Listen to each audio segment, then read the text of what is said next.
ready to start the show? Okay, let's do it. All right.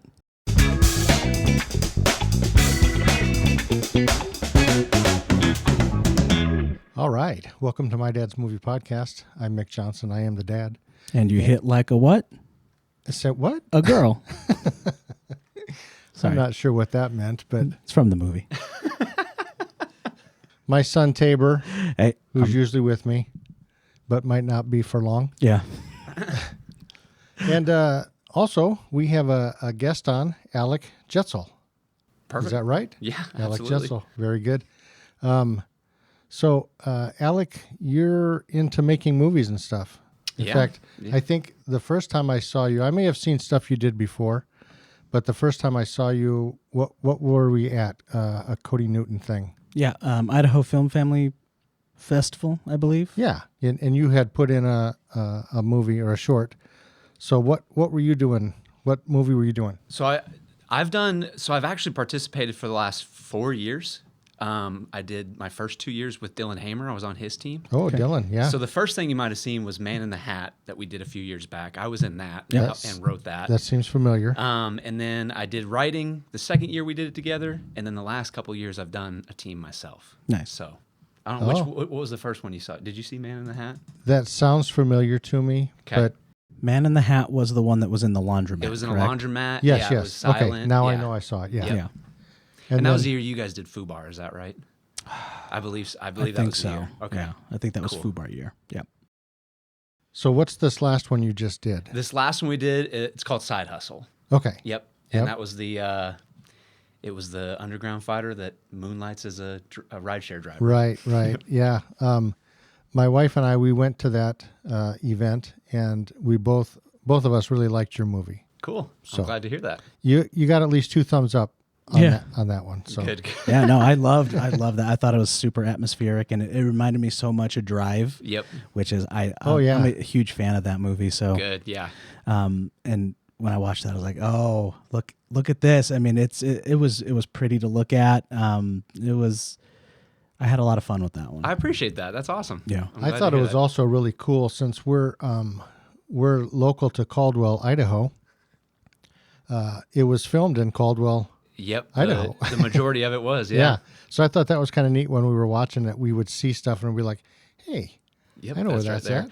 And it's funny. You mentioned this to me right after the fest, and it's funny because that's the reason we didn't do it in like downtown Boise, for instance, is so that, not to crack on any, but sometimes that kind of breaks my disbelief a little bit, is seeing those landmarks, which I'm sure that's what happened for you guys when you saw Caldwell. But downtown Boise is very recognizable to the folks around here. So I was like, let me find something that's a little bit off the beaten path so we can kind of immerse in it. Right. And so that hopefully that worked for everybody except for you guys, because Yeah. you saw it right there. You're like, Well, that's even 2 though we blocks that saw it, way. I still liked it. Okay, so, good. Yeah. Yeah, no, it was fun seeing things that we've, grown up seeing all of our lives. And it's really funny is because most of the scene is from Boise, like you said, but I'm from Caldwell. So Yeah. all of my stuff is shot in Caldwell. Caldwell. So, you're like, oh, I'm going to make this, creative choice and I'm going to shoot in Caldwell. For me, it's just like, it's the smartest choice. Yeah, I'm it's here. right there. All my gear is here. If I forget something, I can run home. I mean, Yeah. Right. there's been so many times where I have forgotten an important piece of equipment Yeah. and had to go back home. And luckily, I'm only 3.5 minutes away. So everyone just kind of takes a quick little break, and then I come back with the gear and we're good to go. Right. So, Yeah. Well, for us, it was part that. It was part, okay, how do we go off the beaten path a little bit? But we needed a lot of light, right? Because all the light in the car scenes are just coming from what's outside, right? So there's only a couple of places, right? There's downtown Boise. Downtown Meridian is only like 2 blocks, which, I mean, that was where I really wanted to do it, but it's just not big enough. Yeah. And then Caldwell has plenty of that, light from the streets shining into the car. We needed a ton of light to even be able to see anything that was going on inside the car. So Caldwell is where it landed. Nice.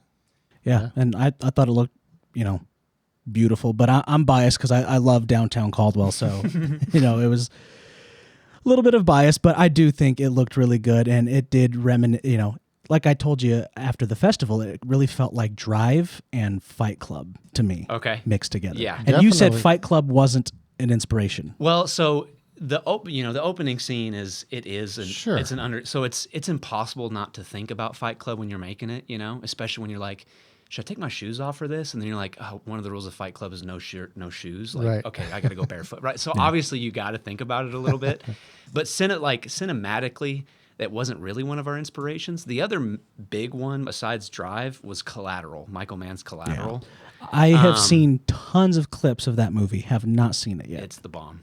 It is the bomb. And something I really like about all the clips I've seen is that they kind of leaned into the digital noise. I think it was shot on digital. Yeah.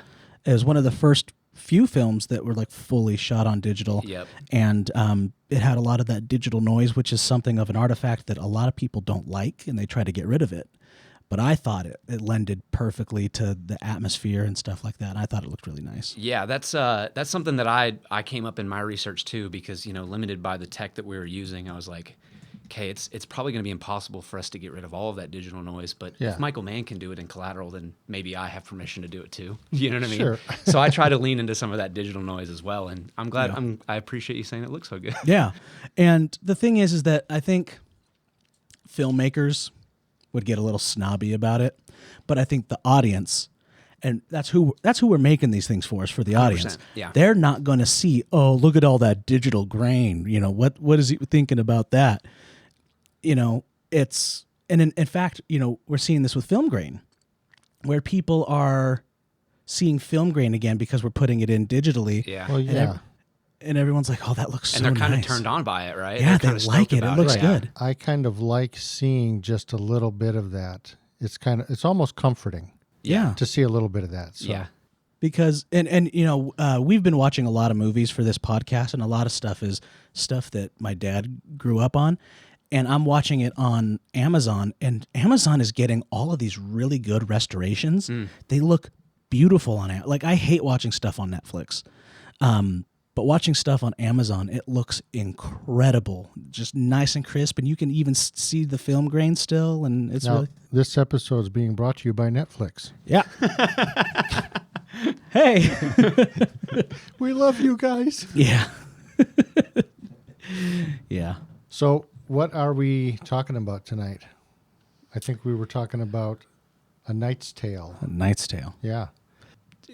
So before we get into it, can I ask you guys a couple Talk questions? to me, Bubba. Yeah, okay, because this do is it. the first time we're having like a long conversation. I'd like to learn a little bit more about you guys, so Sure. I know where we're all at. So I know you're on Letterboxd. I've seen you post about it. Were you just about to pull it up? I'm pulling it up. And so I want to ask you, what are your top 4 movies on Letterboxd? Gosh, I don't know if I've put all of my top movies on Letterboxd. I think I put The Godfather because I have to.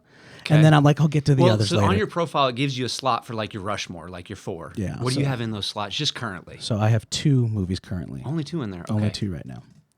And it's The Godfather and Apollo 18. Okay. I'm just kidding. Okay. No, I hate Apollo 18. That movie's trash. It's Reservoir Dogs. Okay. So cool. Godfather is my 5-star example. yeah. And Apollo 18 is my half-star Half-star example. example. So Okay. that's how I judge it. Like, And that's like the 5th movie in the Apollo 13 franchise. Is that what it is? oh my gosh, yeah. What they started doing crossovers, and Yeah. Tony Stark comes back. Yep. G.I. Joe shows up at some point. exactly. Probably. Yeah. Okay. I don't So know. is Reservoir, like I said, I'm just piecing together what I know about you guys. Fubar is a Tarantino-inspired one. I think that was the year. It was pick your favorite director and make something like it. Yeah. And that's what I remember. So Reservoir Dogs, is that your top Tarantino movie? Oh yeah. Oh well. Wow. Okay. Almost being nudged out by, and I'm going to get a lot of heat for this. Well, the Netflix comment is going to get us. Well, no. I'm going to get heat from Netflix. You're burning bridges Yeah, there. I'm going to get heat from everyone for Yeah. this.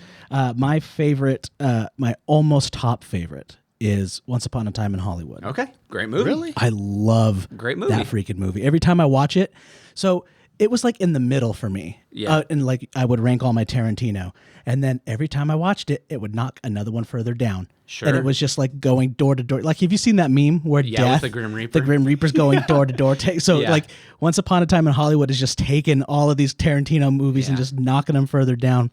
I love that movie. Yeah. It's I love great. it so much. That's one of those fun things about the Tarantino movies is that, like, I feel like you could have a different favorite any day of the week, and you would be justified in it. You know what I mean? It's just whatever you like. So yeah, Once Upon a Time is fun. Yeah, it's he's my favorite director as a filmmaker. As a person, he's starting to get a little crazy. I'm just like, slow it down, buddy. Sure. You're getting a little out Have there. you listened to his podcast or read any of his books or anything? I have started reading his Once Upon a Time in Hollywood novel.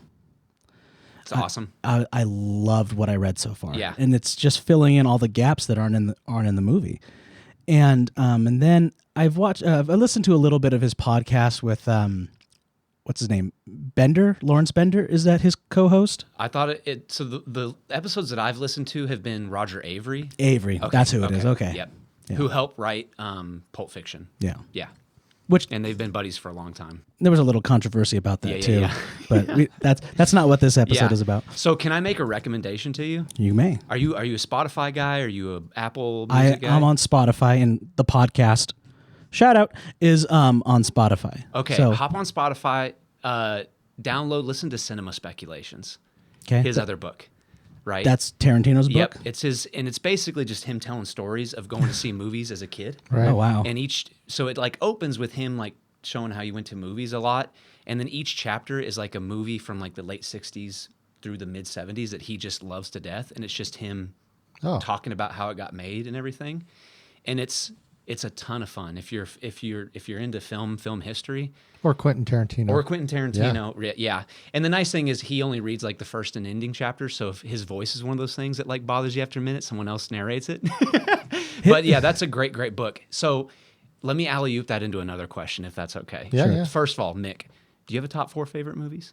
So I do have a letterbox, but I just got started on it. Okay. So I only have, I think I graded 2 indie films that we had talked about that are on there. And then I think I graded Last Samurai. Okay. Yeah. And Last Samurai is my top of the... That's one of your favorites ever. That's the top of my heap. That's a great movie. Yeah. That's a great choice. I love that choice. It. Yeah. I love that choice.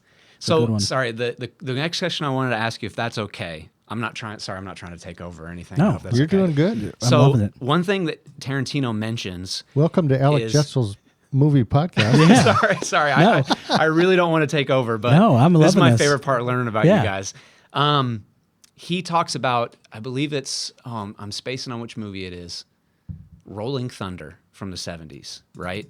And he says that's a movie that he adores, and he realized he was talking to somebody, and he's like, that's the movie that gave him permission to be a critic, right? Because he just analyzed it and loved it so much, right? And so that started making me think, trying to be a filmmaker, right? Being a filmmaker. I shouldn't say trying, right? If you're doing it, you're doing it. Yeah. Yeah, if you're doing it, you're doing it. What's the movie that you think, Tabor, since as a filmmaker, what's the movie that you saw that like gave you permission to be a filmmaker? Does that make sense, that question at all? Yeah. Okay. And if you need a second to think about it, don't feel like you have to pop off right now. So are you kind of talking about like a film that, oh man, I'd like to really emulate that style? So let me give you an example real quick. Is that okay?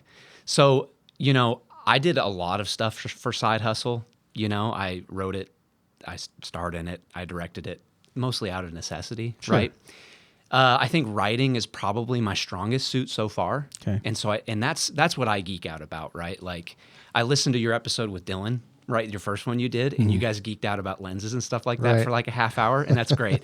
That's not what I geek out about. No. I geek out about story and character, right?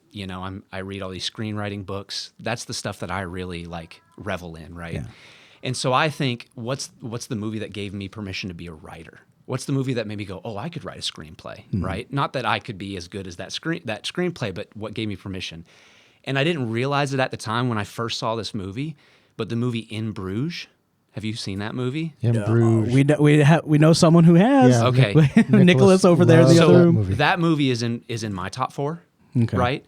And In Bruges, at the time that I saw it, I didn't realize it, but at the time when I watched it, I was like, there's something different about this dialogue, and there's something different about the way the story is like unrolling. Yeah. And it wasn't until later, right, when I met Dylan and when I started getting into this kind of community that I went, oh, I could be a writer.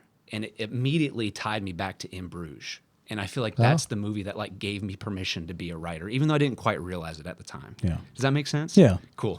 So I can't answer that. Okay, let's go. I love it. I would have to say that movie is The Godfather.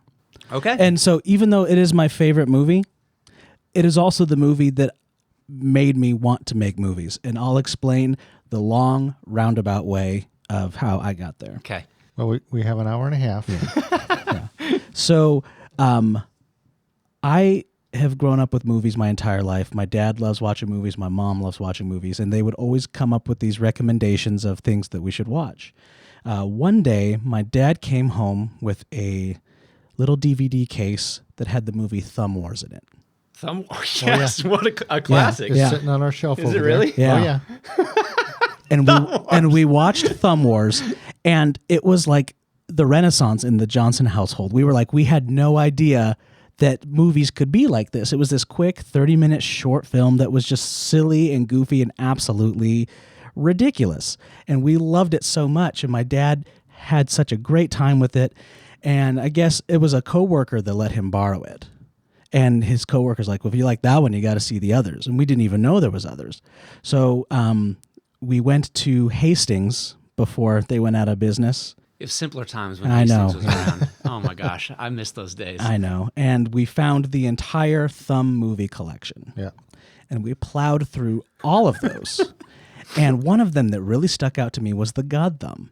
Okay. I thought it was the funniest thing, and my mom's like, well, you'll never be able to see The Godfather. That's a movie for adults. And I was just like, well, then this will have to do. So everything that was my understanding of The Godfather came from God Thumb. Yeah. And I loved it, and I watched it over and over and over, and I did all the voices for it. And I mean, I was like a little like performing circus monkey. My dad would be like, do the voice. And I'd be like, okay, yeah, I'll do it. And then because of that, I was just like, I want to write a mafia movie. Okay. So I sat down. I had a friend come stay the night, and we were hanging out downstairs, and I was just writing, and my friend was like, are you just going to write all night? I was like, I think I am.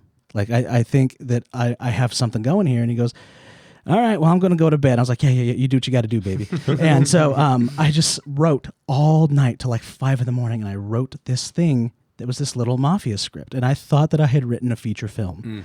And it was not a feature film. It was not nearly long enough. Sure. But it was... How old were you at the time? I'm sorry.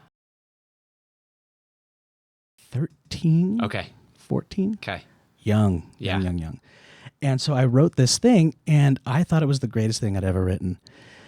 And so then I wrote a second one and a third one, and I wrote myself this little trilogy that was based on these characters that I had created. Now, when he was writing it, he was talking to his thumb. Yeah. Exactly. Yeah. What do you think You were about blocking the scenes in your head while you were writing. Getting the lighting down and everything. Yeah.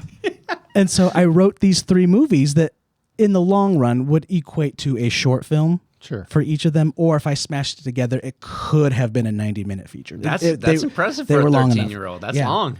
And so I got all my friends. I was like, we got to film this. Okay. We really got to do this. Okay. So I got all my friends together, and we started filming it. And I played like 3 of the 10 characters that were in it. And we did an entire day of shooting, and we went from page 1 to like page 5. And got about 5 pages. And I didn't know how to make a movie. I was just like, oh, we start at the beginning, we start there, and then we finish till we get to the end. Yeah. And my friend Becca has the video footage of everything that we filmed. So it still exists to this day. It's somewhere out there. It's horrible. But it was, everyone like believed in me. I was this 14-year-old kid, and all my friends were like, dude, this guy knows what he's doing. That's tight. And I had a friend drive me home. His dad drove us home. So he was in the front seat, I was in the back. And my friend's dad was just like, hey, listen, man, I loved your script, and this thing is incredible. And he goes, I really think you got something here. And I was like, oh, thank you so much. And he goes, but it's missing a couple things. And I was like, what? And he goes, nudity. This thing has got to have nudity if you want that. And I was like, what are you talking about, man? I'm this 14-year-old kid. It was the most bizarre, like, Was he goofing on you, or was he being legit? Dude, I hope he was goofing. It was the weirdest. Let's give him the benefit of the doubt and say he was goofing on you. It was such a weird moment. Yeah. I was just like, he was letting you be an adult for a minute and giving you kind of your first dirty joke. I guess that's what it was. But he's like, this thing needs nudity if you want this to get off the ground. And I was like, that'll take it straight to the top. Thanks for the tip. And then my mom's like, you cannot film any more of this movie until you finish your Eagle project. Okay. And I worked on the Eagle project for the next 6 years, and by then everyone had moved on and never finished that movie, and it was unfortunate. Then I ended up watching The Godfather. You finally got around to watching The Godfather. Which, by the way, I only watched for the first time like a few months ago. Really? Yeah. Oh, wow. Dude, that thing's incredible. It's awesome. Well, we're going to talk about it on this podcast eventually. Sure. Or like a deep dive. I mean, we're getting into it like pretty good now, but we'll do a deep dive on it later. And I watched that movie, and I was blown away. I think I was 17, 18, and my mom's like, okay, you've been asking me a lot to watch this. I'll watch it first, see if there's anything that we need to skip through. So after you watched it, were you like, where are the thumbs at? I was just like, there's no thumbs. What's going on? But there's nudity, so this guy was onto something. Like a couple of mafia ones like this where they hit that move. And I watched that movie, and I absolutely fell in love with it. And I was like, I got to make movies. I got to do this. That's awesome. So we're not talking about The Godfather, but now, so this story that you're hearing about this movie that he made and stuff, and that Becca Chavarria has stashed away somewhere, I'm also hearing about it for the first time. I don't remember any of this. You don't remember me making a movie? That's the best part. No. So you asked me before we started. We talked about have I podcasted before? Yeah. I did about 25 episodes of a podcast with my dad. Oh, you did? And we just sat on our couch, and I put up my iPhone, and we filmed it. Oh, that's and I too didn't cool. edit it at all. I just threw it up on YouTube. Yeah. And that was the best part about it. In those 25 episodes, it was just me asking him questions. Just talking. And he was telling me stories, and that's the best. Is that still out there? Yeah, it's on YouTube. Yeah. So if I can do my first little plug. What right? is it? Yeah. It's called Dad Chats. Right? And if you want to watch Dad Chats, or you would like to watch Side Hustle or the other short films I've done, yes. My YouTube channel is at Alek Jetsel, ALEKJETSEL. Perfect. So I'd love it if you would go check out my short film. If you want to watch any of those episodes, go for it. S-E-L? Yep, JETSEL. I got your name wrong. You're good. I put a Z. That's okay. It kind of pronounces the same. Okay. So Side Hustle's on there now? Yeah, Side Hustle is up. I've been wanting to watch it I put it again. up right away. Did you? Yeah. I put mine up right away because everyone was bugging me to get it out there, but it's not done. It needs some more work. Yeah. But yeah.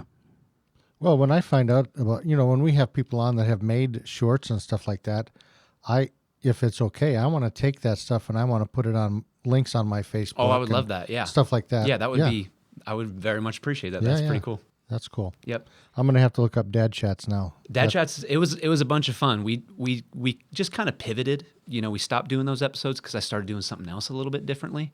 But at some point, we'll resurrect it and do some more episodes. It was pretty easy. Like I said, we sat on the couch and I asked him a question and we told stories for 45 minutes and then we said, see you later. And then Yeah. That's pretty cool. It's pretty fun. So can I ask you guys one more question? You may. And then I'll alley-oop this back into Knight's Tale. Yes. I apologize. So one of the best things, speaking of Dad Chats and speaking of fatherhood in general, right? Sure. That'll lead us into the Knight's Tale. That'll be the little segue we do. So one of the best parts about movies is, and I think every young man, maybe every young kid has experienced this, watching a movie with your dad a little bit younger than you probably should have. Right? So your dad comes home and he's like, hey, mom's out of town for the weekend or whatever it may be. Tonight we're staying up late and we're watching insert here, right? I'll tell you what mine are, but I would love to hear if you guys have had that. So, dad comes home. He says, mom's out of town. Tonight we're watching Rambo. Ooh. Right? Rambo. The first one? We started with the first one, obviously First Blood, and then we went through all of them, right? Up until 1, 2, and 3, right? The other ones hadn't come out yet. Yeah. Rambo, Gladiator. That's on our list. Is that one of your guys's? I've never seen it. No way. Oh, yeah, man. It comes up almost every episode. Yeah. That's like our Jeffrey Jones joke. Yeah. It comes up every episode that I have not seen Gladiator. Okay. So That's Rambo, an awesome Gladiator, movie. Terminator 2, right? Yep. That's one of the That's ones. one of the ones, yep. And there was one more that I was going to say, but now I'm spacing it. Anyway, what was the movie that that Mick came home and said, "Hey, Mom's out of town. We're going to stay up late and watch"? He never did that. Oh. It was Mom who let us watch that. the rated R movies. Yeah. Dad's thing that was what you were- different. His thing was different. I'm Yeah. just finding out about this too. Yeah. Oh, sorry. Dad's thing was different. He'd come home from the movie store. He goes, "Hey, I saw this once back in the 70s. Let's watch it." Yeah. And it's just this weird, obscure thing about this monster named Donkey Jin, and it's got Henry Thomas in it, and it's this weird thing that I think there's like a handful of movies that he brings home that I'm sure he's the only one who's ever You seen. think so? I Yeah. would stop at the movie store on my way home from work, So- and I would just grab something and come home. So my dad did that too, Yeah. right? With his, it was, there was the late night Mom's out of town ones, and then there was the weird ones that I liked when I was growing up. And the Right. one from the 70s, 80s that he brought to us was Pee-wee's Big Adventure. Yeah. Oh, yeah. So Yeah. that's how my dad and your dad connect to Right. each other. That's cool. So the thing that we would do that was kind of movie related is we would play the movies. So we were huge fans of Predator and Alien in this family. And so Dad would be like, "Hey, you guys want to play Aliens?" We were like, "Yeah." And so he's like, "Okay, you guys go get your little shotgun." Mom would be at work. Yeah. There you go. So Yeah. he's like, "You go get the shotguns, and I'll be the alien. You guys will be the Marines." And we're like, "Okay, cool." So we're just walking with like these little guns where you cock them, and then they make a pop noise, and you got to cock it again. So we're just walking through the house. It is, you could hear a pin drop. Yeah, all the lights are out. So and the thing is that we would be like, "Oh, all the lights are off. We need to turn them on." We nothing. He would unscrew all the lights so that we couldn't get the lights on. Level, Mick. I love that. That's awesome. And so we were playing. So we wanted to play Aliens, and it turns out we were playing Alien. It was just like Yeah. Alien Isolation, Sure, where sure. he's going to pop out of the vents. And so I was like, "Hey, you go in Mom's room, and I'll go in our room, and I'll see if I can find him." And my brother's like, "Okay." And he just cocks his gun. And I go into my bedroom, and I look in closets, and I don't see anything, and there's no Dad. And then all of a sudden from my parents' room, "No, no!" Just the gun going off, and then silence. And I was like, "Briar? Briar, you okay?" And it's the anticipation that's worse than And the actual. So then I walk up to my parents' door, and I cock my, like, that's going to do anything, this little That's pop greatness. gun. And I walk in there, and my brother is standing in the corner, Blair Witch style, not saying anything. And then the closet door, boom, kicks open. My dad just grabs me and pulls me into the closet. And it was the scariest moment of my entire life. I don't think I've ever been that scared before. It was great. That's greatness, That's Mick. too funny. You were Yeah. you were putting on a show. I love that. That's awesome. Yeah, when we played, we played. I love it. I love Yeah. it. I love it. So sorry, I've deviated us quite a bit. We can roll on Knight's Tale now. Like I said, fatherhood. There's a pretty big element of fatherhood in this movie. Oh, absolutely. So you say The Godfather is the greatest movie ever made. Mm-hmm. I think A Knight's Tale is the greatest movie ever made. Really? Right? But with a caveat. Okay. The Godfather is the greatest film ever made, probably. Yeah. I think A Knight's Tale, like I said, it doesn't have any pedigree. It's not Yeah. on any list of like anybody's best movies of all time. Yeah. But I think pound for pound, it's just an amazing 'Cause movie. it's- It may not be a film. it's got- it's a movie. Yeah, it's got heart. It's structurally put together well. It's a father-son story. It's about an underdog. I mean, it's got everything that makes a great movie, and it's super fun to watch. And I certainly had a good time with it this time around. And I'm bummed we didn't get the rest of the stories, because A Knight's Tale is one story from the Canterbury Tales, Yeah.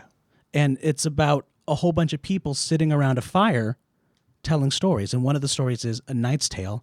And then, there's the Friar's Tale or whatever they are. Okay. And they're all telling their stories. And I thought we should have got the rest of those. I didn't even know that. Yeah. I didn't even know that. And so Geoffrey Chaucer, who's a character in A Knight's Tale, yeah, that's Paul Bettany's character. Yeah. Yeah. He's the one who wrote the Canterbury Tales. So it's like Geoffrey Chaucer was in all of these stories. He was involved in all of these people's lives at Holy some moly. point. So he was involved with the knight, and therefore wrote down the knight's Yeah. story. And which also brings me to a really funny point that I noticed this time around, where he's talking to those two guys that he owes money to. Yeah, yeah. And he's like, I'm going to get the last laugh. I'm going to write you as loutish, ugly people. And they're the only ugly people in the entire movie.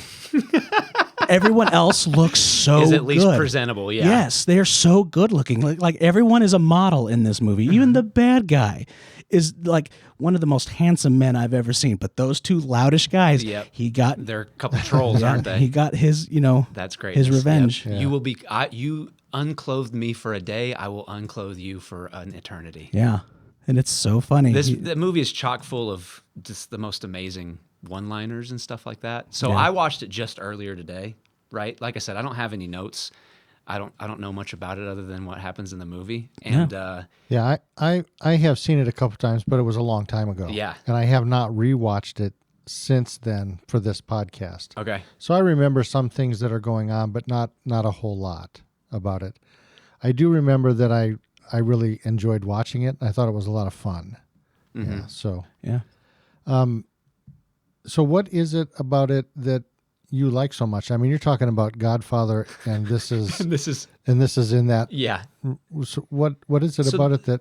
This is a movie that I probably saw for the first time when I was 13 or something like that, and it was awesome at the time. You know, it's a handsome dude, and he's a knight, and his love interest is gorgeous, and the music is incredible. Awesome. Yeah, and you think as a 13-year-old, you're like, yeah, of course, Queen, We Will Rock You should be in a Knights movie, right? Sure. Yeah. You know, it might be a little hokey nowadays, but like as a 13-year-old, you're like, this is awesome. Oh, I don't think so. I think it holds up. I think everyone comes to this movie knowing exactly what it's supposed to be. And I was watching a video where someone was like saying that that he was so glad that We Will Rock You and the guitar coming out of the trumpets was at the very beginning of the movie. He said, because that sets Everyone the tone. knows exactly what they're in You for. know what you're getting into, and anything wild later in the movie is not going to catch you off guard. Yeah. Yep.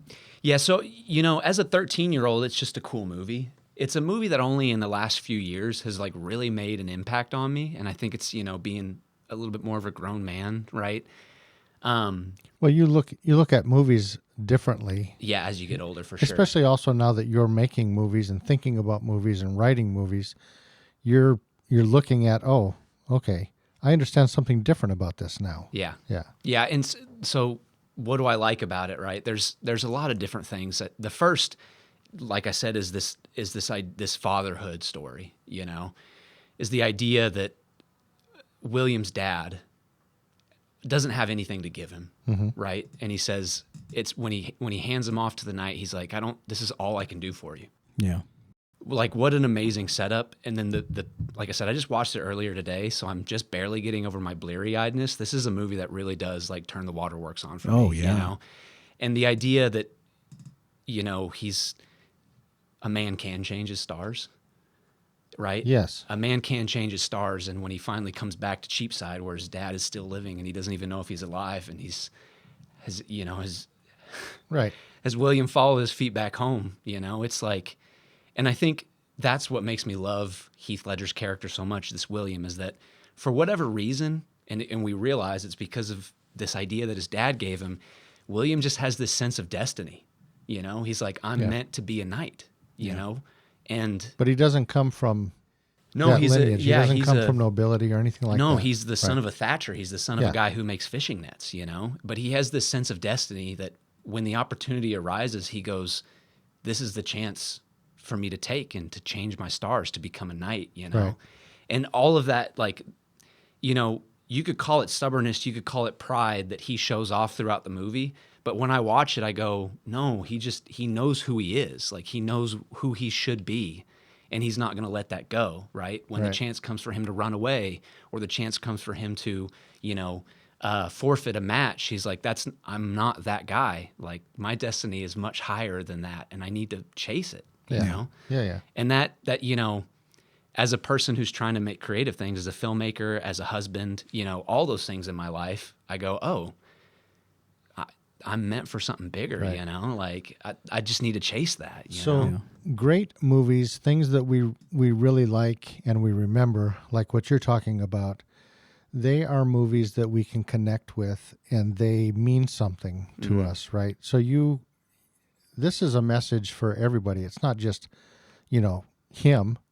This is a message for everybody that you don't have to be stuck in this box what society thinks you should be, or maybe what you came from. Maybe you want to be something different or greater or whatever. The reality is you can be anything you want to be.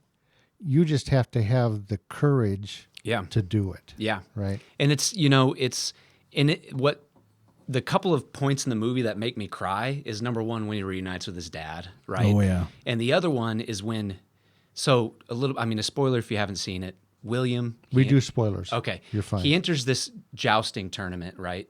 In order to, and he fakes his papers of nobility, right? And he enters all these tournaments and he starts getting really good at jousting, and then it comes the point where he's gonna, face the bad guy in the final tournament, and everyone finds out that he's not a real nobleman, he's not royalty. So they arrest him, they throw him in the stockade, and he's sitting there in the stockade, and someone from the actual royal family walks up, right? And all of his buddies are there trying to protect him in the stockade, right? So the first point that makes me cry is him reuniting with his father. Right. And the other point that makes me cry is when this man of nobility, this prince-to-be, this king-to-be, walks up to William and he says, "Your men love you. If I knew nothing else about you, that would be enough." And you go, oh, William's greatest strength was not his jousting ability. Yeah. It was the fact that he took everyone around him and helped them. Sure. Right? It was that he was a leader. It was that he went to the blacksmith and said, "Let me help you achieve your dreams." And he went to Jeffrey Charson, right, the writer, and said, "Let me help you achieve your dream. If your men love you, if I knew nothing else about you, that would be enough." And that part just makes me cry because I go like, the masculine hero that Will is and that I want to be in my own life, it's not just about being the strong one who can win the tournament. Not the best fighter. It's not just about that. It's about being good to the people around you and leading by example and just being kind to the people around you. And that makes me cry too, right? Well, you don't have to be born into greatness to be great. Yeah, it's incredible, right? The thing that gets Will what he wanted, the knighthood, is something different than he thought it was going to be. Yeah. But it was ingrained in him in any way. He didn't have to change who he was about it. Right. He still got it, Those some parts, I also think, sorry if I can bring up another point. Go ahead. I think that the Lady Jocelyn might be the best love interest of all time in movies. Yeah. Right? I think that she is, you talk about Jeffrey Charson, like, right, Paul Bettany's character. I think every character in this movie is so fleshed out. There's like an entire world that exists in each one of these characters, not just our main guys, And I think the Lady Jocelyn is one of those people.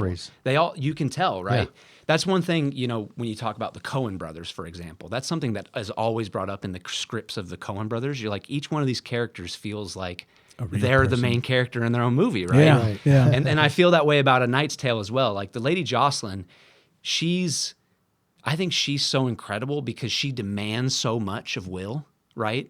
She comes and she's like, a woman's late. She starts off by saying, "I know that a woman's place is to not speak, but I'm not going to do that." Right? She demands so much of Will, but not because she thinks she can do what he can do, because she can do the things he can't do. Right? Yeah. When they're in the dance hall, and Will is trying to show them a dance from his country, and he's clearly not good at it. Yeah. Who comes to his rescue? Yeah. His Lady Jocelyn. Yeah. Right? She jumps in and says, "I'm going to make up the difference in what you can't do, Will." And that's why they fell in love, right? Yeah. Not because she was beautiful and he was beautiful, right? Yeah. You fall in love in the ballroom, not the bedroom. You know what I mean? Like that's where you go. She said something about how he was the only one that said that did not say he would win the tournament for her. Uh-huh.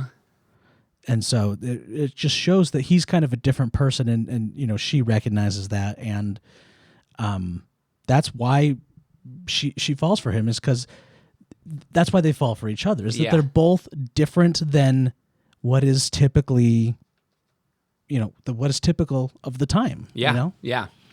Outside the box. Mm-hmm. Yeah. Lots of great characters. I really love his friend Robert Baratheon.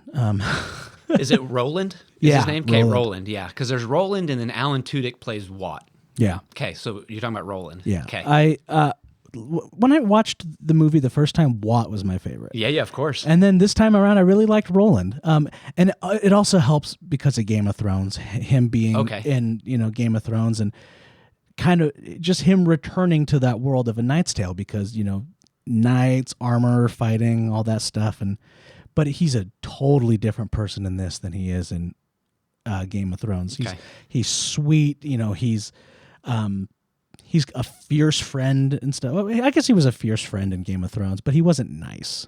And I think that's what made me really like him this time around. And of course, Alan Tudyk is incredible. He's in everything. So much fun. He's always great. Yeah. He's always awesome. Did you ever see what's that movie? Tucker and Dale versus Evil? No. That's been on my list. I know him best as Steve the Pirate from Dodgeball, right? Oh yeah. Oh, of course. That's right. Yeah. That's on my list. I'll have to check that one out. Tucker and Dale. He's in town today, by the way. Really? For what? Comic-Con, the Gem State Comic-Con. Alan Tudyk cool. is. And Stephen Baldwin. No, not Stephen Baldwin. Adam Baldwin. Oh. So Oof, that's down the Baldwin ladder. I don't even know which Baldwin that is. it's not even a Baldwin. He's got the same last name. He's not a Baldwin brother. Okay. He's from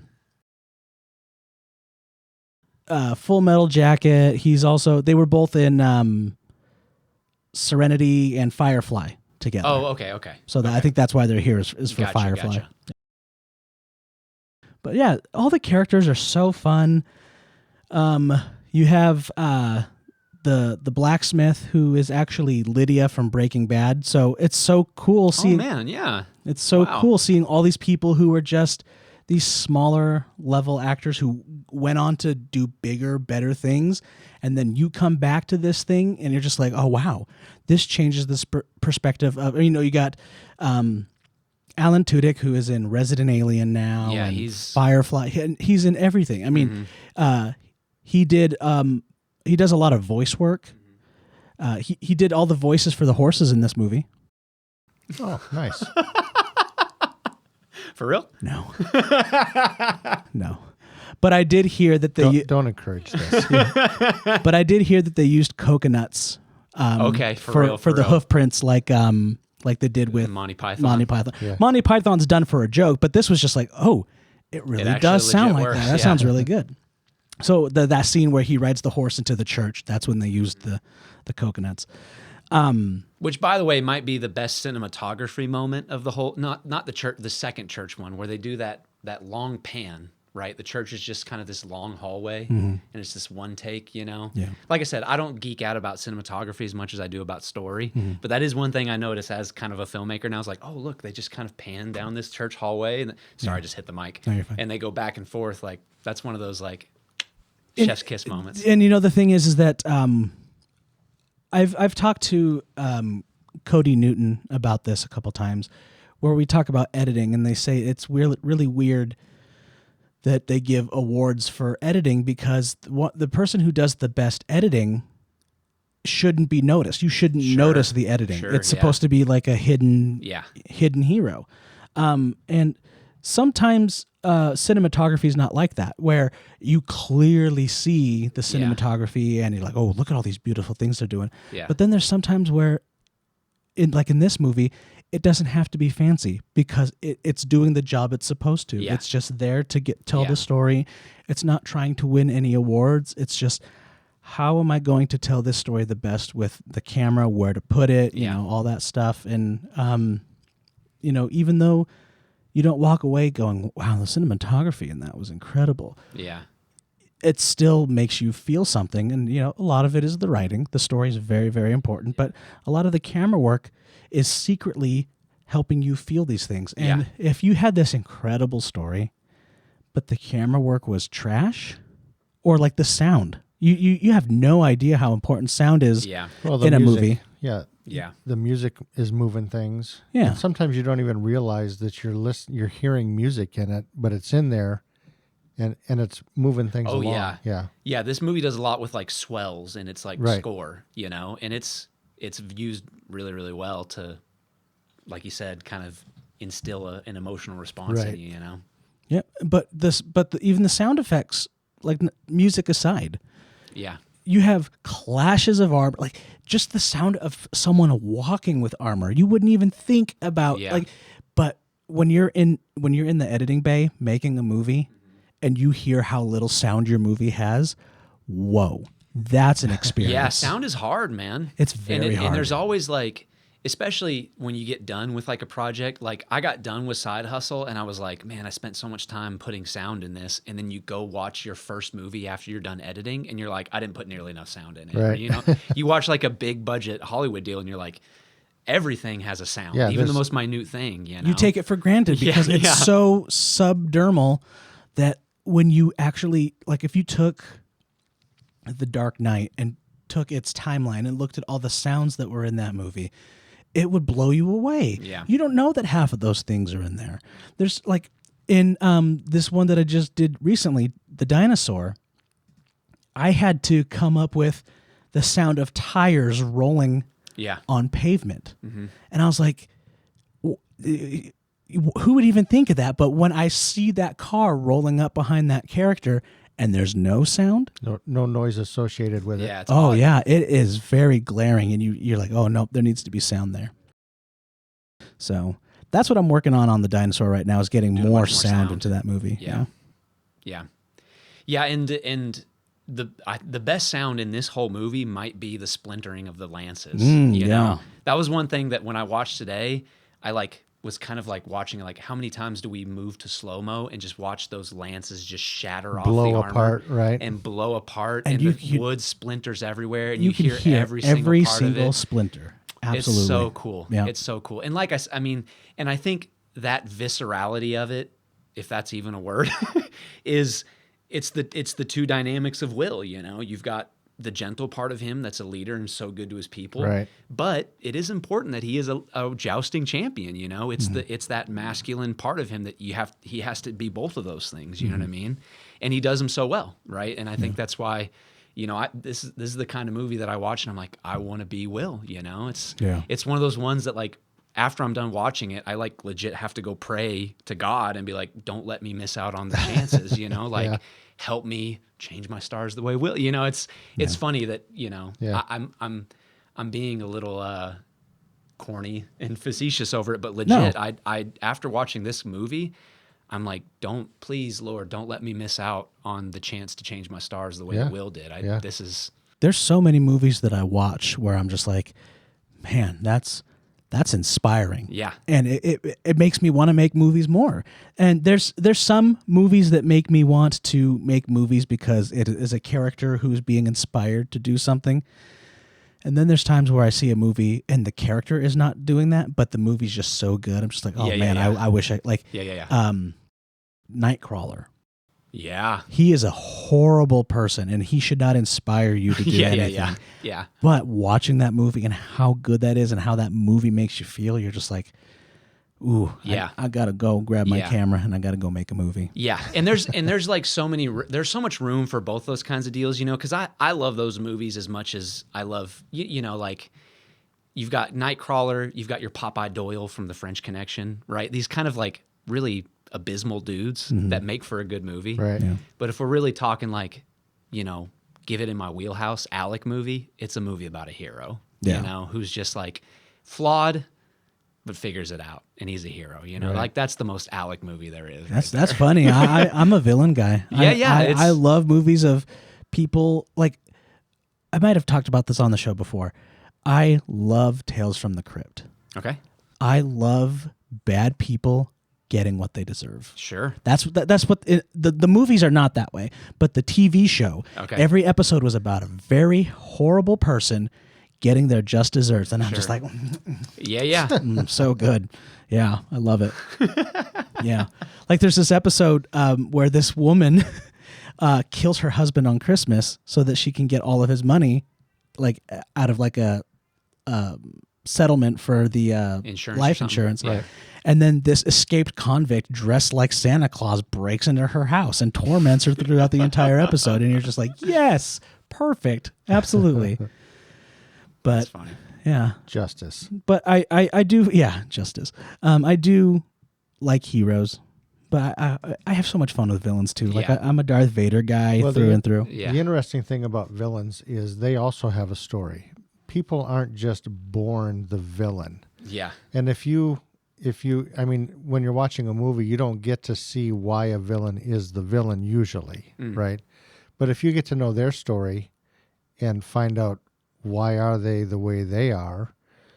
Sometimes it changes them as a villain a little bit. Now I'm seeing them differently. You know what I mean? But I want to jump back to the lances. Yeah. Okay. Yeah. Real quick. You know, when they're doing those jousting and stuff, you can't kill your stuntman Yeah. with real lances. Yeah. I had read that they took those and they scored the wood, that they hollowed them out. They put balsa wood in them and linguine. Noodles. Yeah, yeah. Linguine noodles, uncooked. So that they look like splinters. So they would blow apart. That's right, awesome. And they would look like splinters, right? Yeah. I love that. That's so cool. But what an interesting way to come up with an effect, Yeah. you know? And that's also one of those, like, sometimes you watch a movie and you're like, thank goodness they made this in the early 2000s. You know what I mean? And that, because I think that's one of those things. If you make A Knight's Tale in 2020, CG you know, fest. Yeah. The splinters are all CG, Yeah. right? And there might be a good way to do that. And it might be, you know, but, you know, how cool is it that you can see it really popping apart? Right. It's so cool. Yeah. We had Dylan on here talking about The Thing, and we just gushed over the practical effects. The practical effects are so freaking good. Uh-huh. Yeah, so good. It's I miss it. I miss practical effects, and I understand why it's not done anymore. It's cheaper to use CGI. You can recreate it over and over. I mean, like in Friday the 13th Part 4, I believe. Yeah, they go all the way out there. Yeah. Some would say the Apollo 18 of Friday the 13th. Yeah. I'm just kidding. I don't know. No, it's the Apollo 13 of Friday. Okay, it's the best one. It's the best one. Everyone I loves. don't know. See, that's how much I know. Actually, no. It's Part 7. It's Part 7. The Apollo 18. Okay. Of Friday the There we 13th. go. They blow up a house. Okay. They filmed this entire movie in this house on this set, and when they were done, they made sure they had everything that they needed. They set up cameras all over the perimeter of the house, and they blew up the house for real. And they had every camera rolling. They didn't want to miss a single thing. And there's even a part where when it explodes, the camera just goes flying back because it was such a massive explosion. Yeah. I mean, speaking of massive explosions, RoboCop has an incredible explosion. They blew up a gas station in downtown Dallas. Have you heard about that? Well, you've seen RoboCop. I've seen the movie. So yeah. speaking of, if I can do an aside real quick, speaking of, hey, they filmed that right around the corner from me. So my family's from Dallas. No, nice. And my dad grew up, you know, just outside of downtown Dallas. And when RoboCop came out, he was like, Detroit, I can walk 3 blocks over there, right? Just like you guys can with Caldwell. Yeah, exactly. Yeah, they're like, that's not Detroit. That's 3 blocks from here. Yeah. Right. But they blew up that gas station, and the explosion was so big that every building in like a 3-block radius, all their windows shattered. That's awesome. And they got in so much trouble for that. awesome. Yeah. Well, Yeah, That's so awesome. well, these people that come up with these effects, you know, now using CGI, I mean, you still have to be kind of clever and figure out how to come up with these things. But, you know, back A Knight's Tale, and they're coming up with, well, how are we going to create this effect? And we've got this real lance here. What are we going to do? And I think these are really smart people that come up with these ideas. How are we going to do this? I picture some guy sitting off set getting ready to make his lunch, and he's got noodles out there, and somebody goes, hey, what if we took your noodles Yeah. and we stuck them in this? Yeah. It's like where engineering and artistry like really mash up. Yeah. It's pretty slick. Yeah. And the cool thing about it is that the director's directing the movie. He's not even worried about the linguine. Right. Yeah. And then they get to that scene, and it goes, okay, I hope those effects guys were able to work something out. I hope that they got it. And then they do it, and they go, oh, that's really cool. How'd you do that? That looks like, amazing. Linguine. And they're like, oh, cool. He's like, okay. that's why I hired you guys. You guys are awesome. All right, next scene. I see. That's what my Well, goal. and now we can take the linguine and we can make food for the cast. Absolutely, craft Nice. services. That's my goal. Eventually, is to have my team so well oiled that I can assign somebody to go do something. Sure. My team in Rat's Nest Productions, we're all a bunch of beginners right now. Sure. And so a lot of people are like, oh, you know, can I help with something? I'll be like, oh yeah, go set up these lights. And they're like, okay, how do I set up the lights? And I'm like, okay, well, let me show you. And then I have to go leave the actors and show them how to set up the light. And then I have someone like, okay, well, how do I set up the monitor for the camera? I'm like, okay, well, let me show you how to set up. So I'm constantly moving off and showing people how to do things. Yeah. And eventually we'll get there. Like, well, we were setting up for the podcast tonight, and you were handing me stuff, and I'm like, I don't know how to do this. Yeah. We have a couple people who are getting to the point, like Jared and Kathy. I can send them off to do something, and I can, pretty much ensure that it's getting done. And I'm not just saying that because Jared is a Patreon member. Good job, Jared. Thank you very much. Yeah, but I can't wait to hear his comment on this episode. It's always fun hearing from him. But I can send Kathy and Jared off to go do things, and I know it's going to get done. And my goal is to eventually get everyone on the team like that. Yeah. And that's such a difference between indie film and Hollywood. Is that I bet you that's a tide that keeps on rising. You know what I mean? Just when you think you're about to hit that threshold, you're like, oh, now there's something that we all need to learn, and you're just going to have to keep. That might be an unwinnable goal. You might just be chasing that forever. But that's the best part about it, right? Like when I decided I was going to make my own shorts, right? I'd worked with Dylan. I'd learned so much from him. And I said, you know what? It's time for me to like make something in my own genre that feels a little bit more me. I had no intention of being a director or an editor or a camera person. You have to. What I mean? I just wanted to write a cool character and play the cool character. That's what I wanted to do, right? And so you just learn. Yeah. And now I'm like, oh, I thought that I would loathe editing. I thought it would be too meticulous. I thought it would be too time consuming. But, the editing it's just as enjoyable for the writing in a lot of ways for me now, and that's pretty slick, They call a lot of us indie guys predators. And not in a bad way. Yeah. But we're people who are producers, directors, and editors all rolled into one. Look at that. Okay. And you kind of have to at this level. And when you get to higher levels, I enjoy editing. It's not my favorite. Yeah. I definitely have a lot more fun with it when I start to see the movie come together. I'm like, oh, here we go. That's perfect. Yeah. But like starting the editing process, it's daunting. I can't stand it. I'm looking at all of these files that just mean nothing to me, and I'm just like, what is going on here? And I would love to be able to hand something off to an editor, but I'm not at that point right now. I have to be able to edit things myself and produce things myself. Yeah. And we're doing a I-48 this year, and this is going to be like my first time, maybe my second time of stepping back. Okay. Letting somebody else direct, letting somebody else write. And I'm kind of just observing and seeing, okay, as a team, what have we learned? Sure. And I'm excited to see how that goes. Yeah, that'll be cool. Yeah. And it's, you come across things that you're like, oh man, I should have learned that from the very beginning. Like with Side Hustle, we talked about some of that digital noise. There was way more in it.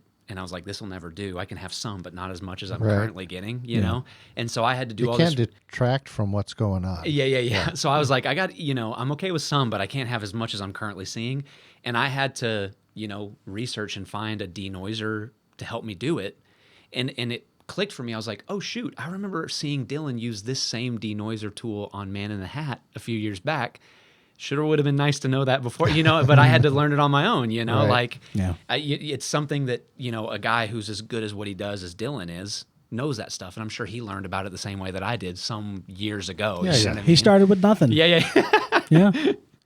Everyone starts with nothing. And it's the people who keep going that eventually become the best at it. Mm. And so, you see films like A Knight's Tale, and you're like, look at all these people who at some point knew nothing, and now they're all just becoming pros at their positions in their craft and stuff like that. And it ends up making good movies. And we can sit here and talk about A Knight's Tale because a bunch of people who started with nothing, didn't give up, they kept going, and everything had to work just right for that movie to be exactly how it is. The special effects guy could have given up 10 years earlier, and we might not have had Linguini. We might have really killed some people. Who knows? Or he could have gone with Farfalle. I don't know how. Just like wouldn't have looked as good. little butterflies. Fusilli. Yeah. I'm sure penne would not have worked quite as What good. is It had to this? be linguine. That's greatness. That's so good. Yeah. So now you're going to your jousting themed Italian restaurant, getting your order the noodle lance for the table. So the underlying theme of this movie is shaping your destiny, kind of, and friendship and loyalty and these types of things. So in the end, I can't remember exactly how this ended because it's been a while since I've seen it. Is it fulfilled? Do we see? Yeah, in the and end? that might be the thing that makes me cry. The other thing that makes me cry, right, is that William Thatcher, right, he is no longer Sir Ulrich von Liechtenstein. He is announced to the entire crowd as Sir William, newly knighted Sir William. And he is facing off against Count Adhemar, right, this also an amazing character, a really cool bad guy, really handsome dude, right? He's a bad guy in he was in The Illusionist. He was a bad guy So in good. that. But the thing is that I was watching him today and I was like, he looks super sinister, but he always walks into like a little kid who walks into the room and he's waiting for the right time to say something to his parents to announce his presence. Yeah. He just kind of looks like a little kid, like an evil little kid. Yeah. But he just looks like a little kid to me. Yeah. So he's announced. He's facing off against Count Adhemar, right? The guy that he has been waiting to beat the entire movie. He goes down 2 lances to 0, right? The first 2 rounds, he gets completely obliterated by Adhemar, right? He has to take his armor off because it's busted. He can't breathe. He has his buddy lash the lance to his arm. And just about as he's about to go up and do the final thing, in walks his blind father and sits down next to Lady Jocelyn, right?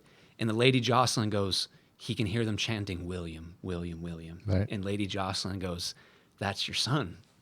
That's your son, Thatcher. Like, they're chanting his name, not Ulrich's name. Right. Right? And he hears that, right? And he takes off on his horse and he pronounces his own name and he knocks Adhemar right off his horse. And he achieves it, right? Right. He became a knight, which was the thing that he set off, but there was the cherry on top where he gets to beat Adhemar and he gets to I think more important than William hearing his own name chanted in the stadium is his father hearing his son's name being chanted in the stadium. It's gorgeous. It's amazing, right? It's a hero movie, and I love that. Yeah. Nice. Yeah, it's really good. Very, very emotional scene. I always, get, teary-eyed with the dad stuff. Kind of like Bigfoot Falls. That was a father-son movie. My dad has been helping me through my stuff, and we were sitting next to each other, and we adore Bigfoot Falls. Oh, it's yeah? awesome. He leaned over to me and he's like, that was my favorite one. Yeah? Yeah.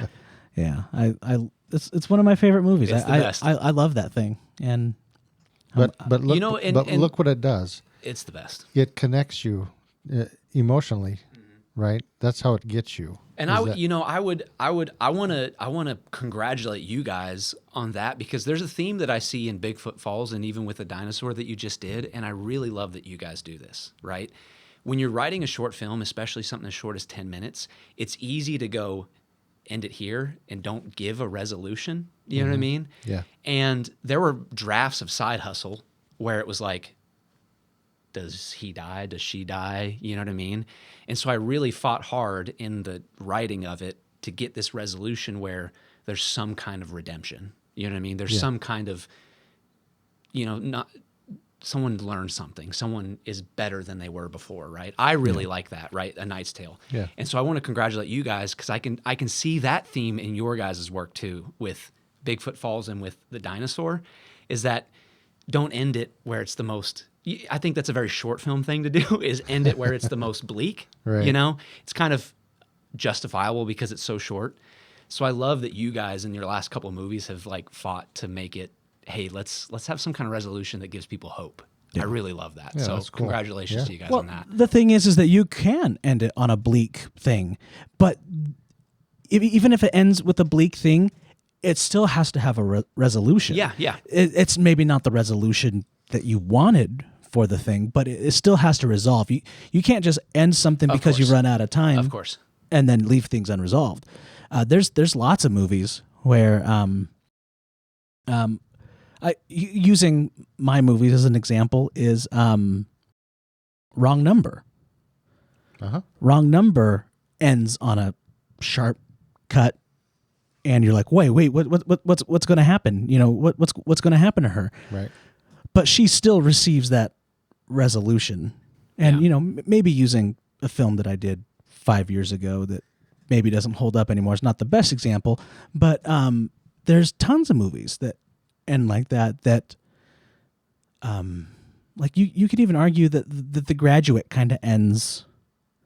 It feels like it isn't resolved because they jumped into the bus together. Now they're driving off into and what happens now? What happens now? Yeah. And finding out what happens now. Maybe you think you want it. Yeah. But you don't really want it. And the director knows you don't need it. The resolution happens in their eyes. Sure. When they're sitting on that bus in silence, that's the resolution. Yeah. And, a lot of people are like, oh, man, I would have loved to see what happens at the end of this thing and just let it keep going. But it wouldn't be as satisfying as you think it would be. Sure. Yeah. I'm not trying to say that every movie needs to have that kind of uptick resolution. There's plenty of movies that are much more better off with a downtick.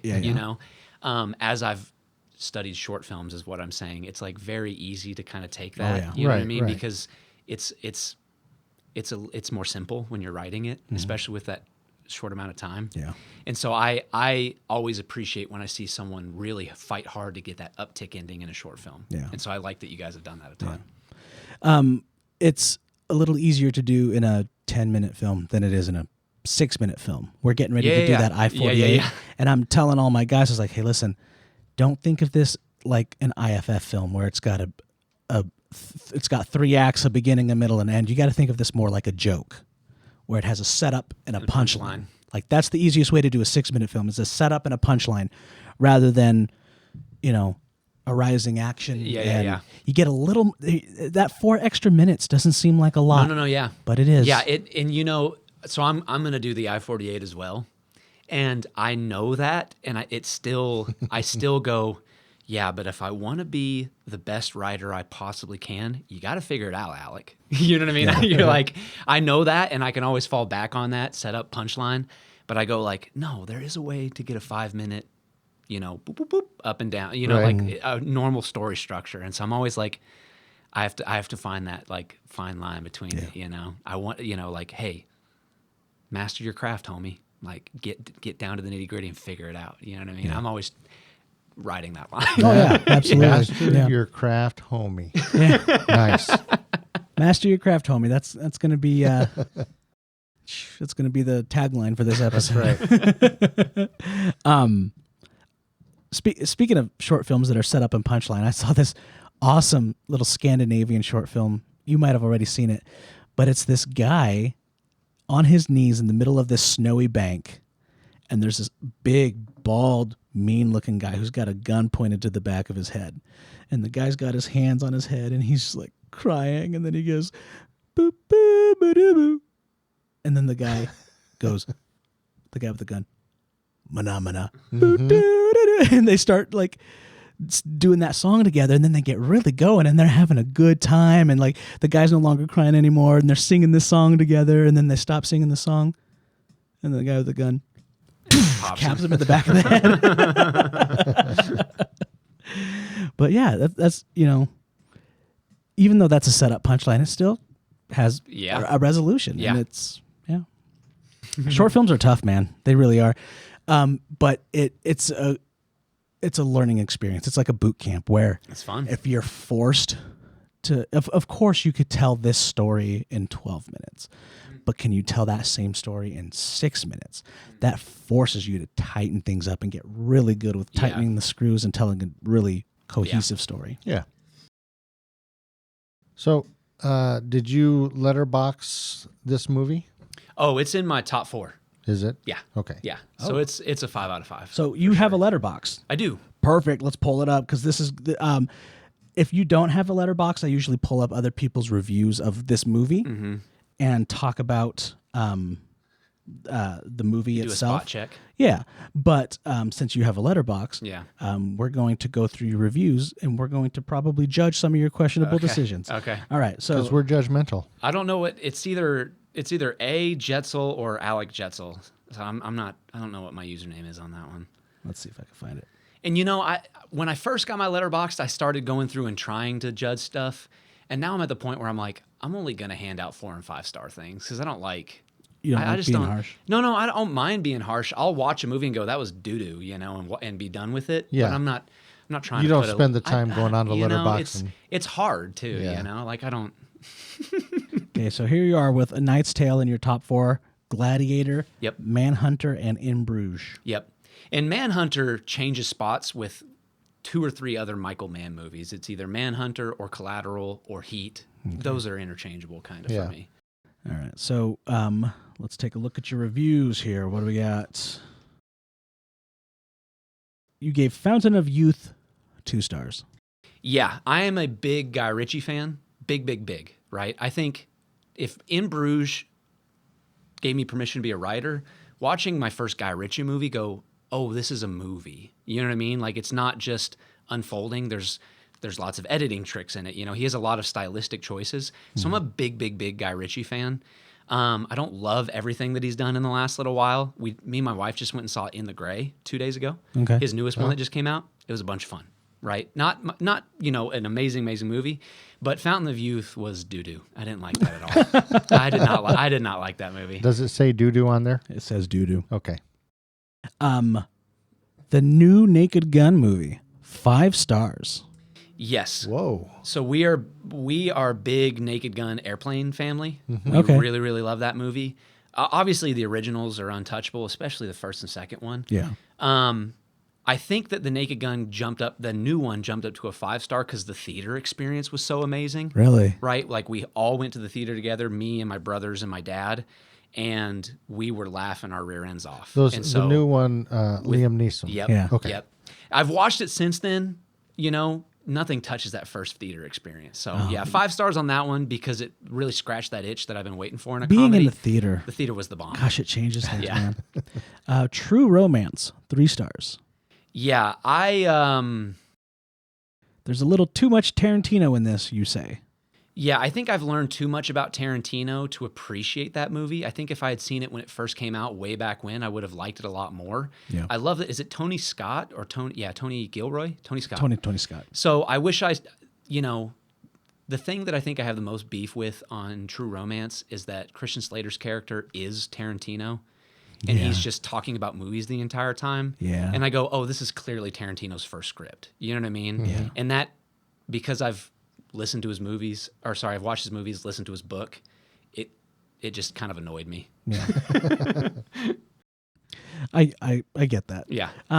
Apparently, But that movie has, it's got Tony Soprano in it. It's got, and that puts it over the top. I'm like, holy moly, it's James Gandolfini. It's James Gandolfini. You know what I mean? Yeah. Right. I saw Killing Them Softly. Have you heard of that one? It's a Brad Pitt movie. Yeah. That's one of those ones that I just cold watched. James Gandolfini shows up, and I'm like, cool, give it an extra star. You know what I mean? Great. Like, he's the bomb. He is great. I love James Gandolfini. He gets an extra star. He gets an extra star. Nice. Yeah. Right. Like Equilibrium. Right, with Christian Bale. Is that There what it you're is. looking at? It's right on there. That movie gets 2 extra. That movie's not amazing, but Christian Bale is just He's giving great it in all it. he's got. Oh, yeah. It gets an extra star or 2 just for him. The last one I want to talk about here, Glengarry Glen Ross, 4 stars. Yeah. Yep. So, What could have given it that 5th star? I think if it was just more in line with like the genre that I really, really dig, I think it's like perfectly written. We'll talk about a movie that it's just dialogue driven. Yeah. Just the whole thing is just the dialogue has to be there. Yeah. And it's written by, it's written and directed by, I'm spacing his name right now. Dang it, I wish I could remember his name. But the guy who wrote and directed it, I've read a couple of acting books, just trying to, Sidney Lumet or No, not him. his book is on my list. There's another one. Yeah, he's a Broadway guy, right? Can you look at it real quick? Yeah, it's on the tip of my tongue. But anyway, I've read a couple. Speaking of master your craft, homie, right? Like I've read a couple of screenwriting books. I've read a couple of acting books to try and sharpen the sword, right? And other acting books have kind of annoyed me. David Mamet. But David Mamet's acting book is superb, right? You've got your Stanislavski, you've got your Meisner. Everybody wants to talk about those guys. Mm-hmm. We need to talk about David Mamet if you're talking about learning how to act and write. I have his book at my house. Haven't read it yet. Is it the Facts and Lies? Is that the one? He's written a bunch of books. The one I can't remember the name of it. Slick book though. Yeah. So I'm a big David Mamet fan. I try to absorb as much as I can from him because I think he's a brilliant writer and I think he knows. His acting style is the least pretentious to me, and I like that. Yeah. Okay. The Glengarry Glen Ross movie reminds me a lot of like a 12 Angry Men. Yeah, it's very much that. Everything is just the characters and how they interact with each other. That's the entire movie. And when you talk about movies, there's that show don't tell. I'm sure you've heard that 100 times, 1,000 times maybe even. Show don't tell. Glengarry Glen Ross and 12 Angry Men, you have to tell, don't you? You know what I mean? You have to tell, right? Yeah. And I think that's another thing that I like about Knight's Tale. It shows when it's supposed to show, and it tells when it's supposed to tell. And I think the best movies have like a mix of them. Yeah. You're never trying to do just one or the other, you know? Yeah. Nice.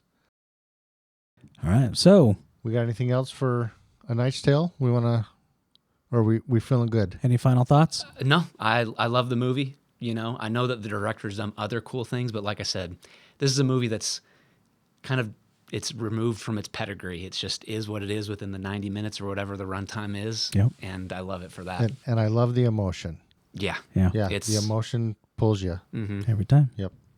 Mm-hmm. All right. We going to rate this? Oh, yeah. Are we doing a letterbox rating or are you going to make up one of your weird things? No. We're going to do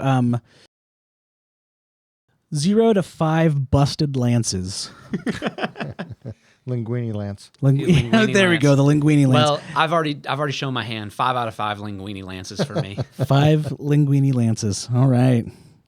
Which, by the way, you can go to My Dad's Movie Podcast on Facebook and go to our merch store. We actually sell Linguini Lances. Linguini Lances? Yeah.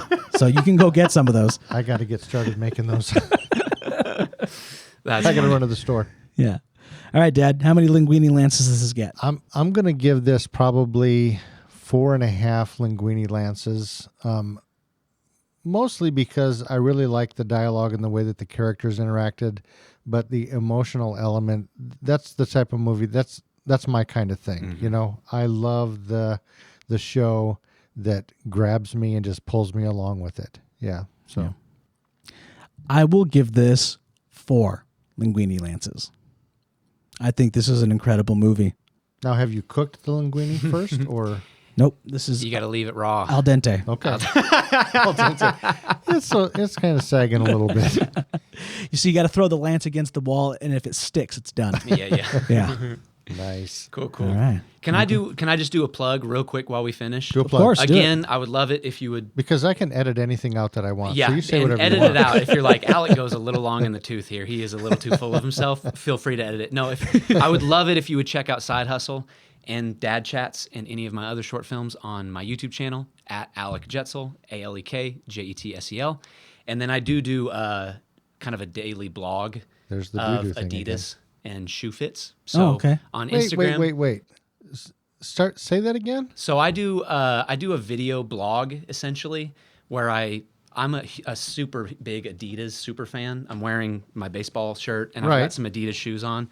I'm a super fan, and so I actually have an Instagram and a TikTok dedicated to my fandom of Adidas. Nice. So that is on TikTok and Instagram. It's Adidas_fits. So isn't that interesting? Because I'm a Puma guy. Puma's the bomb. I love Puma. Yep. Aren't they rival companies? Well, it's because there was the two German brothers, right? Brothers, one did Adidas and one did Puma. Yeah. So Puma's awesome. I think it's like awesome. 20. I got like 20 pair of Pumas. I would love to see those after, if you don't mind. That would be awesome. Yeah. So I have a lot of shoes. I have a lot of Adidas stuff. And if you would like to not really learn more about it, just see what I like, please check out my Instagram or my TikTok. Yeah. Awesome. Okay. And I don't care who's editing this. I do not edit this out.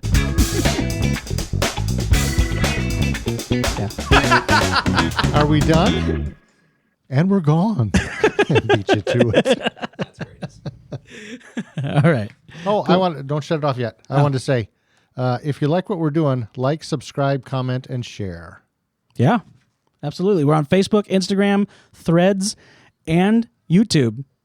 So check us out on all those platforms.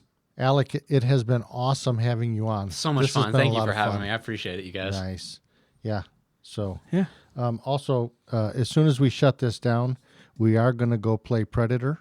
So I just hope you're ready. Go get your pop gun. I'm going to start shutting lights off. Yeah. Things are happening. All right. Thanks for coming on, man. Yeah, I really appreciate you it. guys.